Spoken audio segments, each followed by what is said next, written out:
They took Clash out of the game. They took a whole ass character out of the game.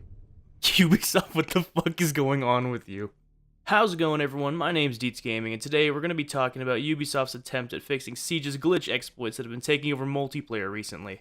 While I can appreciate a quick response to the issues going on in Siege right now, removing entire elements of the game isn't really a fix. It's like resolving a bank robbery by just blowing up the bank. If you have no idea what glitches I'm talking about, feel free to check out my previous video where I briefly go over what some of these exploits are. However, they mainly pertain to Clash, Jaeger, and IQ, whereas in my last video I talked mostly about the Legion hostage exploit. Now, I understand that this obviously isn't their final solution to the problem, but by removing some gadgets as a whole, operators who rely on them for their strategies are stuck using the arguably inferior gadgets at their disposal. I know for myself personally, I use the deployable shield when playing Mira because it allows me to protect my back while I'm looking through my black mirror.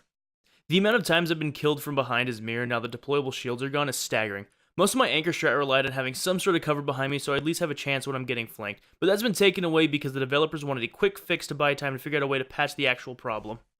The same can be said for a lot of attackers with Claymores, because Claymores are an excellent tool to help protect you from flanking roamers, but now you have no way of protecting yourself from being flanked. And not only were they used as a good counter-flanking tool, but they were also used in creative ways to deny the enemy players access to certain areas without hesitation, such as the objective room.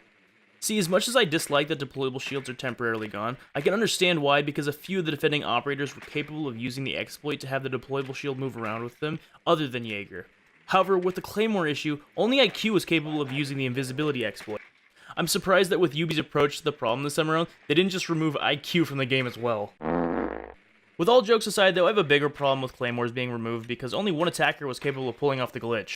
Like Ubi, you couldn't just take away Claymores from IQ? Fuck it, temporarily give her frag grenades back until the problem's solved. I don't care. I'd much rather have that than not being able to use Claymores on any character. Like, what? Are you guys scared that if other operators have Claymores, they'll just give them to her? I mean, same goes for deployable shields. Why couldn't you just take them away from the operators that were seen most using the exploits? Honestly, Ubi, this is just lazy problem solving.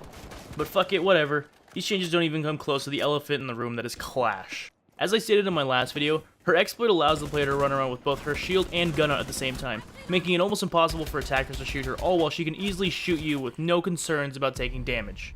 So what do the developers do? Well, they just temporarily take her out of the game as a whole.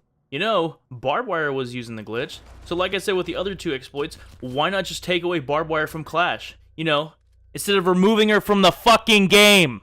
I really don't understand how Ubi came to the conclusion of temporarily taking out entire aspects of the game. Like when Jaeger and Bandit spawn peeking was a big issue, Ubi didn't respond by taking away all ACOGs in the game. No, that's stupid. They addressed the problem on an individual operator basis. Now, I get that Jaeger and Bandit spawn peeking wasn't a glitch or an unintended exploit, and maybe the problem is a lot more deeply rooted than that, but you understand the gist of what I'm saying. The fact of the matter is that deployable shields, Claymores, and Clash as an entire character have been removed from the game until Ubi can come up with a way to stop players from wreaking havoc online by abusing said exploits. And as much as I don't like it, that's what's happening. I just wanted to share my opinion on the matter and see what you guys think. If I missed anything, feel free to let me know. Also, let me know what you guys think of the recent changes made to Siege. That's all I've got for you guys this time. If you enjoyed the video, please hit the like button and consider subscribing for more Siege content. This has been Deets Gaming, and I'll see you guys in the next video. Bye.